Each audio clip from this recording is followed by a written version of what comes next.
Welcome to the Slow Living Podcast. If you are ready to ditch hustle culture for good while continuing to meet your personal and professional goals, you are in the right place. I'm your host, Stephanie O'Day, and I work with overachievers from all over the world who are ready to stop living life in triage mode and start living the life of their dreams, one filled with abundance, joy, and a sense of purpose. Life is meant to be enjoyed, not endured. Let's get started. Hi there, Slow Down Society. So if you're a fan of the podcast, you're going to absolutely love the book. Slow Living, Cultivating a Life of Purpose in a Hustle-Driven World is now available wherever books are sold. Buy it for yourself, your children, your friends, and your neighbors. You can get all the juicy details at stephanieoday.com/slow living book.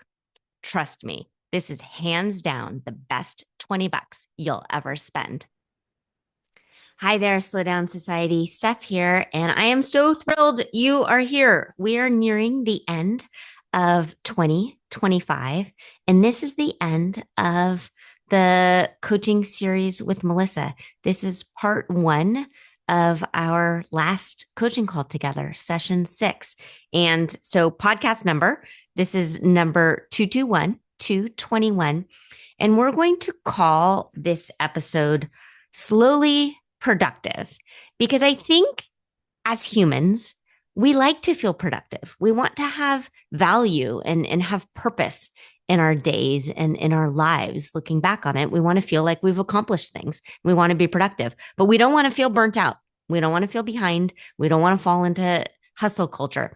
And so this episode with Melessa, we talk about all of the things that she's accomplished in these past 6 weeks. And it's been a lot.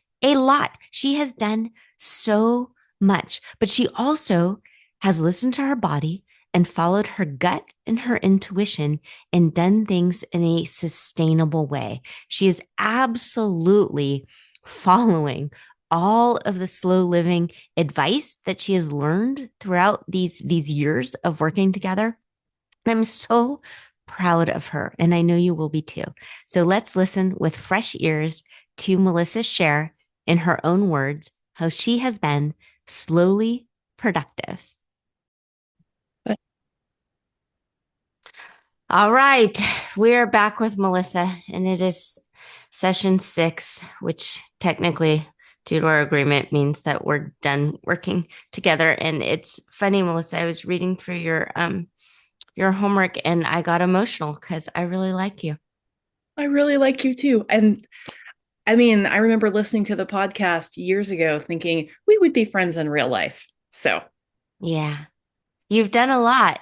I mean, you had a lot happening and a lot of balls in motion, but these past 6 weeks, you really, I mean, it's exhausting reading all of this stuff that you've done. I know we're slowing down, but you had a highly productive 6 weeks.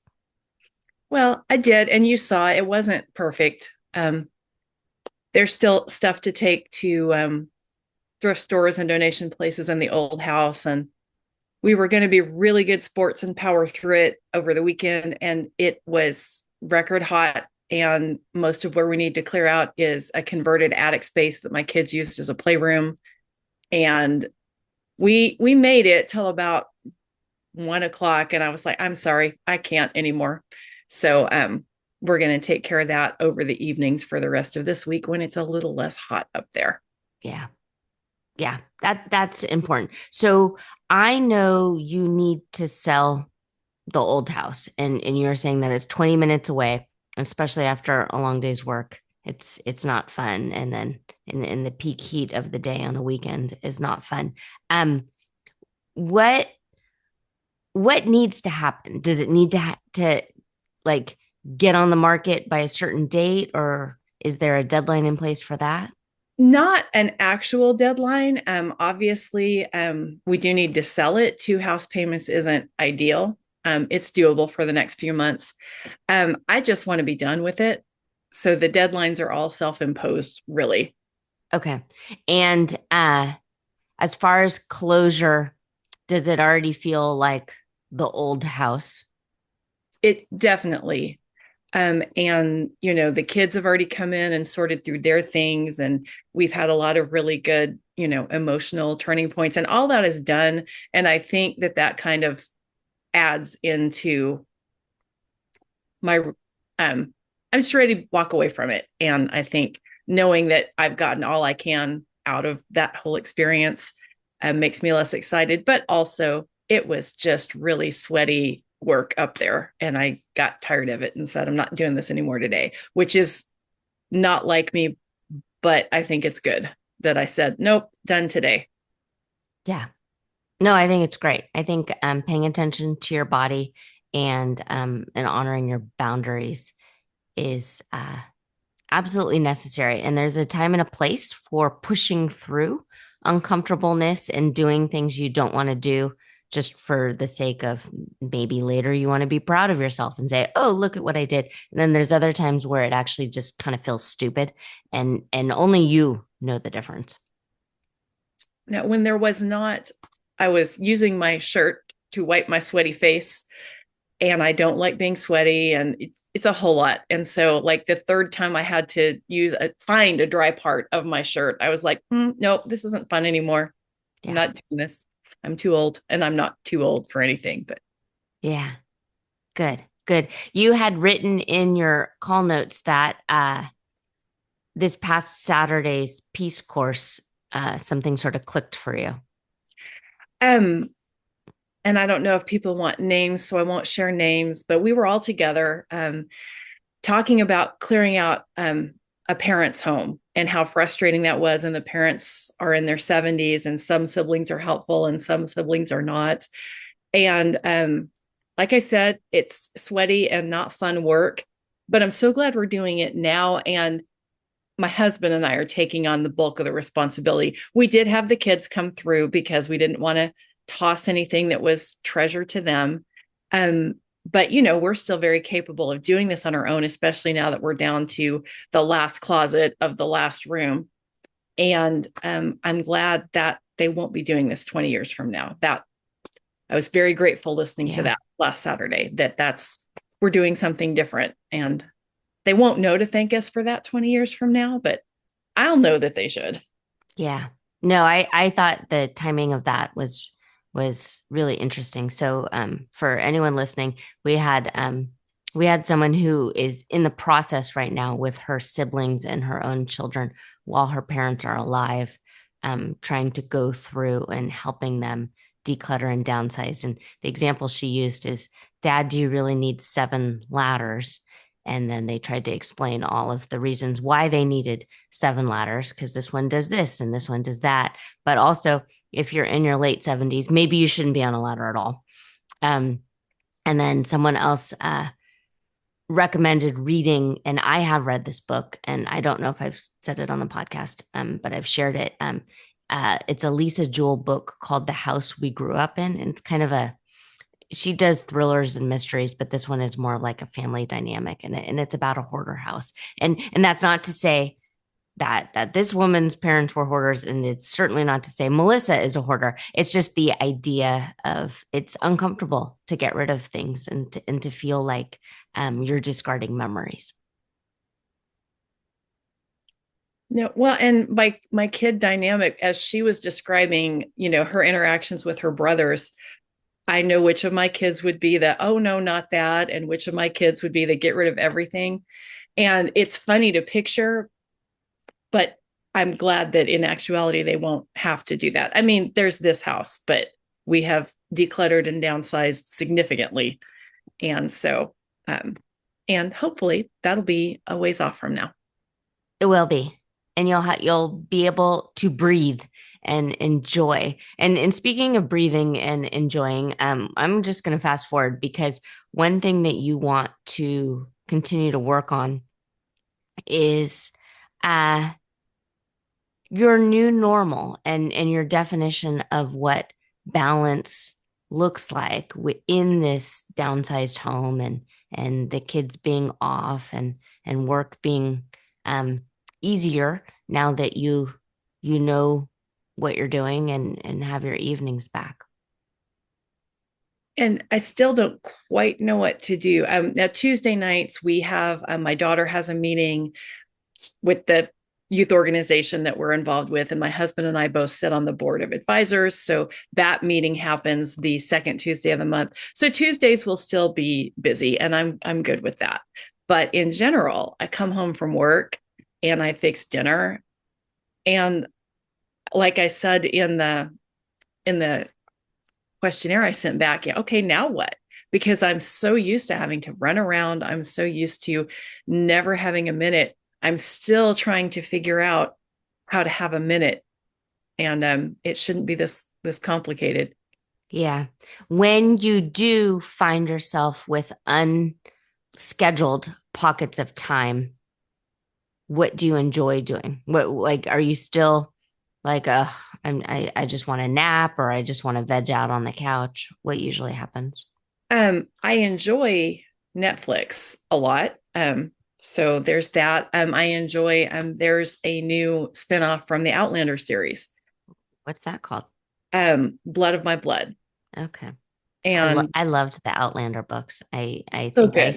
yeah, I skipped way too many college classes so I could read. I missed them in college, and I don't know how, because that's my wheelhouse. But when they were releasing the original series on Stars years and years ago, I heard there was a new series, and I like to read the book first. And I'm a reader, so by the time the series actually started airing, I was midway through the series, and I'm all caught up and waiting for the next book along with everyone else. And again, I don't know how I missed that, because I would have loved that, but I found it when I needed to, I guess. hmm Yeah. Yeah. Um, okay. How so there's no shame at all in enjoying Netflix and watching TV and that kind of things. I always talk about hobbies as deciding on purpose, one for your brain and one for your body. Um, and just something that you can do long term as you age. Have you thought a little bit about that? Well, now that we're mostly done going over to the house every other evening or so, I joined, as I mentioned, the Healthy Living Center last year, so I can get back to my workouts as normal. Um, and I do that at least 3 times a week. It might change. I go in and I do the weight training at least twice a week. And I was going over there to use their track for walking. It's fairly small, and you have to go around it multiple times to get a mile or 2 miles.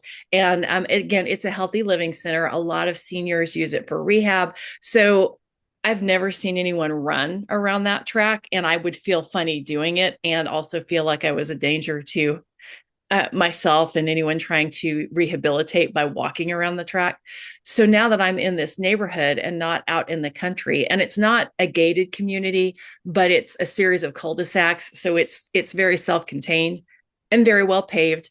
I think I might pivot to walking in the neighborhood as long as weather permits. Right now, we're walking in the pool, which is fun, but I know that's finite. They usually close that around Labor Day. So I think I might pivot as much as I can to walking here, because if I wanted to run, I could do that without being worried I was going to knock someone down. And it's a fairly safe area, always lots of neighbors out walking dogs, kids on little bikes, things like that. So I think I'm going to switch that up and do more of that here in the new neighborhood, since it takes, again, like I think my personal trainer told me like 16 times to make a mile.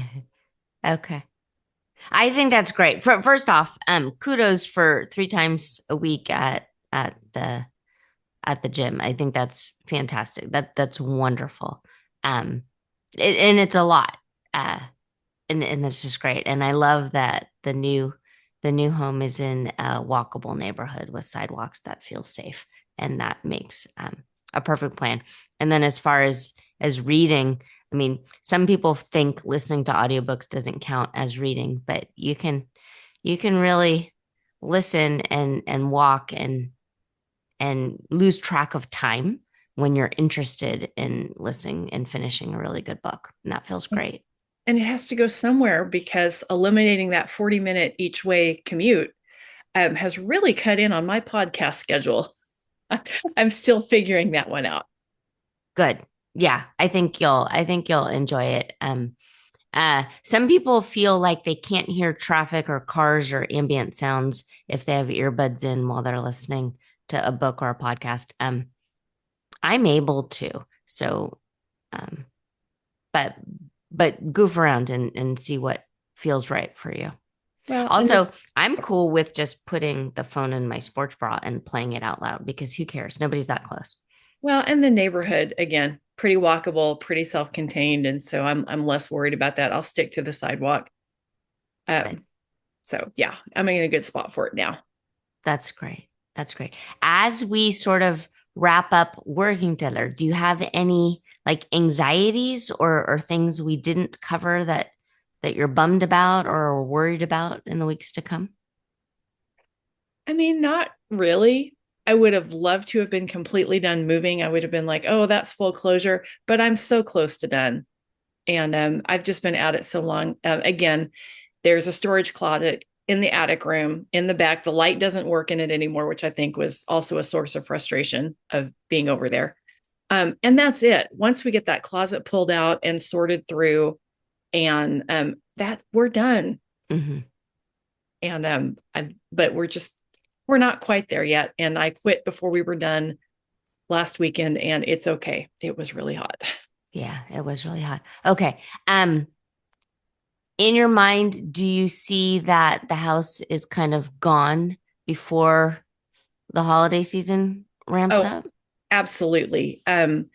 As again, I say we lived in the middle of nowhere. We really didn't. We lived about 2 miles south of city limits, and it's a very popular area now. They built a large casino a year after we moved there. We loved it because there was no traffic, and then they broke ground for the casino almost as soon as we moved. But it's popular. There are a lot of neighborhoods popping up, and a lot of them are gated communities. And some people don't want the gated communities, and we live outside a gated community. It's in a school district where people want their kids to go, a smaller school district. I always wanted our school district, which is where my kids went, because that's where I went my whole life. But it's a good one that it's in, and so I think it will go. I just need to finish up and get it listed. Okay.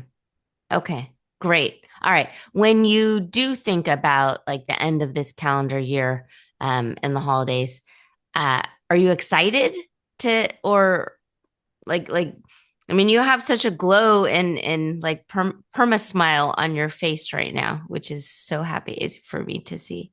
I have no idea where we're putting the tree, Hmm. but yes, haven't worked that out yet, but Okay. I am excited. Okay. And then you and speaking of entertaining, you said you hosted an impromptu party. We had been calling to see if we could use the neighborhood clubhouse. And by the time we connected to do that, my 16-year-old had gotten together with her friends, and they had celebrated her birthday in their own way. And she didn't want to have a friend party in the clubhouse. And then the community president called back and said, oh, good news, you have the clubhouse. So we had the pool and the clubhouse. And so I said, well, okay, it was beyond our usual family dinners. She called some of her friends and said, okay, my mom's making me have this party, as she does. So the friends all came back, and then I'm like, well, if you get to have your friends, I get to have my friends. So my two closest friends, who are her honorary aunties, and another friend of mine who did not come along in my teen years but has become a good friend, they came in, back and forth. It was kind of an open house. We all played in the pool. It just was really really fun again. Yeah. Do you think um this is like you've come into who you've always wanted to be for does that make sense? For sure. Yeah. I always wanted my house to be a place where people could come over and hang out. And it was for a little bit. And then things in the house started to go sideways. And it wasn't that it was a hoarder house. I could No. clean it, but I couldn't guarantee that the septic tank was going to be functional. And you could shower or run the dishwasher or wash your clothes, but you couldn't do any of those things. The water was very hard despite any attempt to soften the water. And it just wasn't a place as it moved forward that I was comfortable with people gathering. And it wasn't even about keeping it in order because, give me a Sunday afternoon and I can get it clean, but I can't promise the house works the way a house should. And that was when I had my epiphany that it was time to go. Okay. So you had anxiety about the state of the house for a while, but just dealt with it. And maybe you didn't verbalize that. Um, but it was this sort of underlying uncomfortableness for quite a while. Well, I think I always thought, we'll fix that and then the house will work. We'll fix that and then the house will work. And again, oh, give me a Sunday afternoon and I can clear this out and people can come over. And I had false ideas, I think, let myself false hopes, not idea, hopes about what that house could be because it has potential. And we have a lot of because I mentioned selling it and I think it will sell, but we're most likely going to sell it to residential home flippers. We don't want to we have a realtor. We're not going the 1-800 route because we want whoever comes in to really be excited about the potential of the house like we were. We just decided, you know what, we're in our 50s. This house absolutely has potential to be a great house, but I don't know that's what we want to focus on. We just want to be in a place where everything works when you turn a knob or turn on the faucet and not have to worry about fixing everything all the time. Yeah. Yeah. So I thought it could be something great, and it can be something great. The letting go part was realizing I'm going to have to let somebody else make it into something great because that's I want to put my energy elsewhere. Yeah. So when you think about like this new era that you're in, like the era of Melissa, like, okay, this is my time. This is my time. Um, you must have a sense of relief, like all of the stuff that you've worried about for years and maybe even decades, all just sort of worked out. Is that accurate? It is. And I think I was willing to just kind of live with the house in its as is condition because I have anxiety. And so I'm always used to at the lower level being worried about what could go wrong. And for many, many years, that was my baseline. And I didn't know that you could live differently from that, if that makes sense. Hmm. And Yeah. as I come into it, and it's not an immediate overnight process, I still have anxiety. But as I realize that's not a default setting, that's something to be mindful and work away from. I wonder why I had to be 53 before I figured that out because this is nice. Yeah. I think that it's scary. The unknown is super scary. And if you have something that's working and you can just kind of put up with it and it's fine. Was it that commercial for some drug and this woman is having, I think it's eczema, but all of this stuff, it's fine. It's fine. Um, I think sometimes we spend a very long time dealing with it. Stiff upper lip. You were raised that way also. I definitely was. Yeah. Well, I'm thrilled for you. I'm absolutely thrilled. Okay, we wrote your obituary. How did that feel? Well, you'll notice I didn't put a death date No, because because you're I alive. I didn't like the feeling of that. No, And I didn't put survived by because I didn't want to speculate on who would and would not still be here when that's actually a thing. And like I that. found that very mindfully leaving those two things out, I could still write a very good obituary. And I've done a lot for someone who really, with the exception of, 18 months in Italy, never left Norman, Oklahoma. Yeah. Yeah. Okay. So then what is the overarching feeling that you get from reading through this? I'm really proud of my inappropriate sense of humor. That needed to go in there. Yeah, that made me laugh. Yeah. And I hope that my kids remember me as loving and strong. I mentioned we had the family friend party kind of open house last weekend. And it was really validating to hear one of my kids talk about how messy they were and said, I don't know how you didn't just, kill all of us. All we did was leave messes for you to clean up. And, you're a mom. You wanted the kids. You're happy to have the kids. You don't love the mess, but it's just part of having kids. So I don't remember being particularly angry at them at any point about the mess. But I'm so glad they are acknowledging that they made the mess Yeah, and blaming me for struggling to keep up with it when they were little, which obviously I did. There were 5 of them. I was outnumbered. you were. Yeah, no, it's very validating to hear. So I started to smile when you used the word pride and proud, but then you dismissed it quickly and went to your inappropriate sense of humor, which is funny. But what about the other things?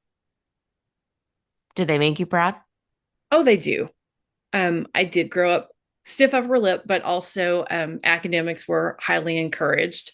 And I think I did hit those benchmarks that were important to my parents, but were also important to me. I have, as you saw in the obituary, a very useless bachelor's in classics Latin, but it means I'm pretty smart, and I'm proud of that. I Yeah. um, I can read Latin inscriptions. It's not, a very marketable skill, but I'm proud that I can do it. The master's degree that I got, I had 3 small children when I started the program, and shortly after I started the program, found out I was going to have a 4th small child, and I powered through. It did take me an extra year, but I powered through, and I got my master's degree with four Mhm. small children. Yeah. So, and that's such a huge accomplishment. And so many people have, I don't want to use the word excuse, because it's not an excuse when it's your life and it's your life circumstance, but you didn't let some things keep you from working towards what it is you really wanted. And that's so admirable, Melissa. I mean, I thought about it. I had a really good academic advisor, and I had a professor that let me drop the class way after you're supposed to be able to drop a class because, morning sickness was not my friend for any of my pregnancies. And Hmm. um, so I had some support on the university side of things for sure, because without that support, I'm not sure I would have finished. But again, I had a great advisor who was like, we're just going to take this semester off and you're going to focus on the baby, and we will see you later and you will show us the baby and it'll be great. And we'll dive back into this. And that's what we did. And so I had support. I wouldn't have done it on my own. Yeah. Well, good. I'm glad. I really, really, no, I'm happy for you. Um, Back to the pool party, uh, and friends and feeling like this starting this new era where it's your time and you don't need to live life in order to care for other people or fulfill other people's needs, and you can be selfish, just for fun. Um, you told your daughter that you're going to have some of your friends over. How did it feel to just kind of swim and relax with your own friends also? It was great. I mean, it was great. Yeah. Is there a way to carve out more friend time in the weeks, months, years to come? Well, I mean, you saw that I mentioned one of my friends and I are hitting the road next weekend, and we are driving to Minnesota. We were growing up, there were 4 of us. We were very, very close, and 3 of us are still here in our hometown. And one of us got her PhD, and she's a genius, and she lives with her husband and her 2 boys in Minnesota. And my friend goes up at least once a year to visit. I it is harder for me to get away, and I realized when I did the math, it's been 4 years since I've been up there. So we are going to road trip up and visit our friend in Minnesota, and that's going to be fun. We really would like to kidnap our third friend, and she would really like us to be able to kidnap her, but it's not going to work out. Someday all four of Mhm. us will be together again in the same space. So I'm carving out that time, and had that conversation at work a few weeks ago, which was great. My boss was really supportive about it. Yes, you absolutely should do that. And again, I have a house where people can drop by, and I'm guaranteed that the plumbing's going to work, which is important. Mhm.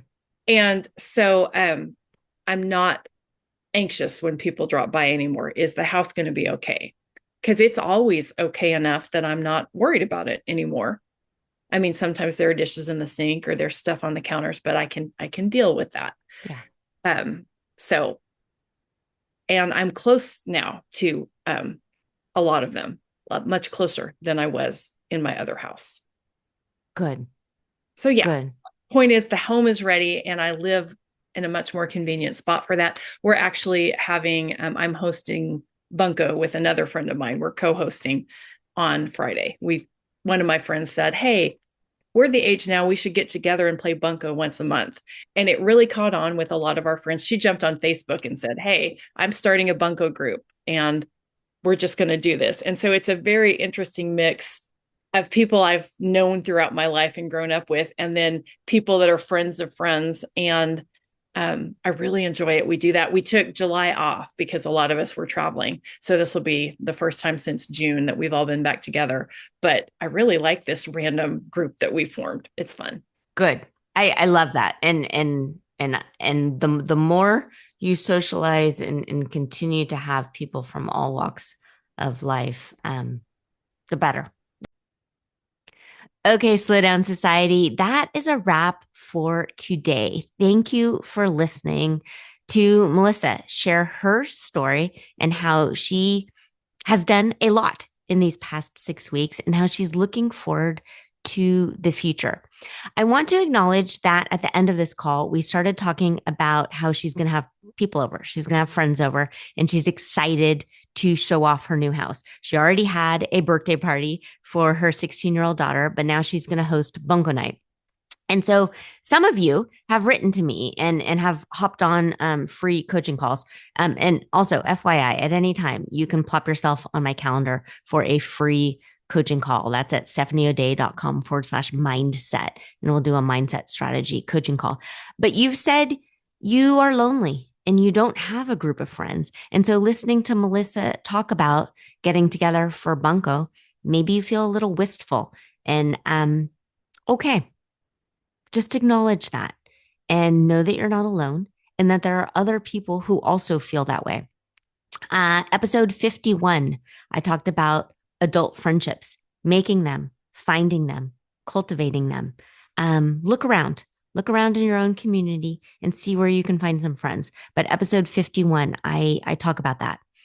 And then episode 73 through 79, I reached out to my email list and I said, anybody who wanted to share their story, let's share it. So these are just real people. They're not trying to sell you anything, and they're not coaching clients. They're just real people sharing their slow living stories. So we have Christy and Denise and Ruth and Emily and Lisa and Megan and Meredith.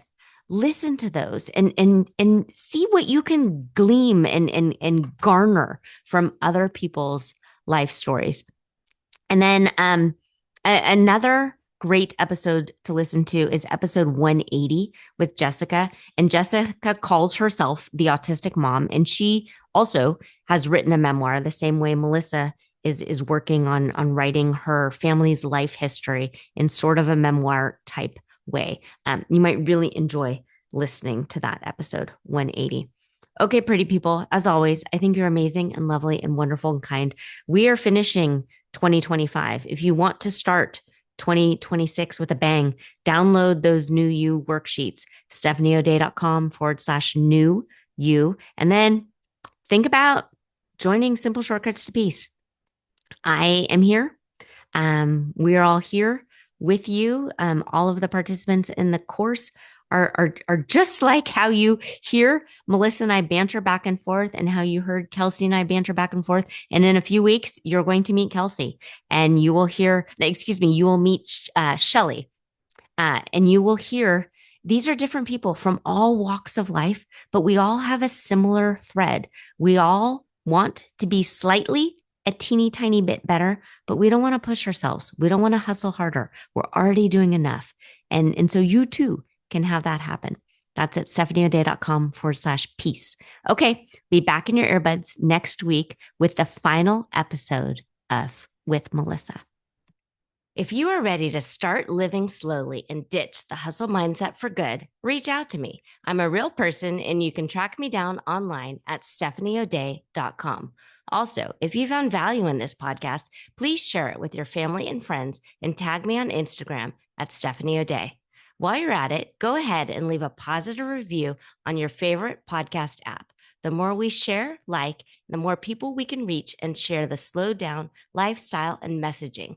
Thank you, Slow Down Society, and have a great day.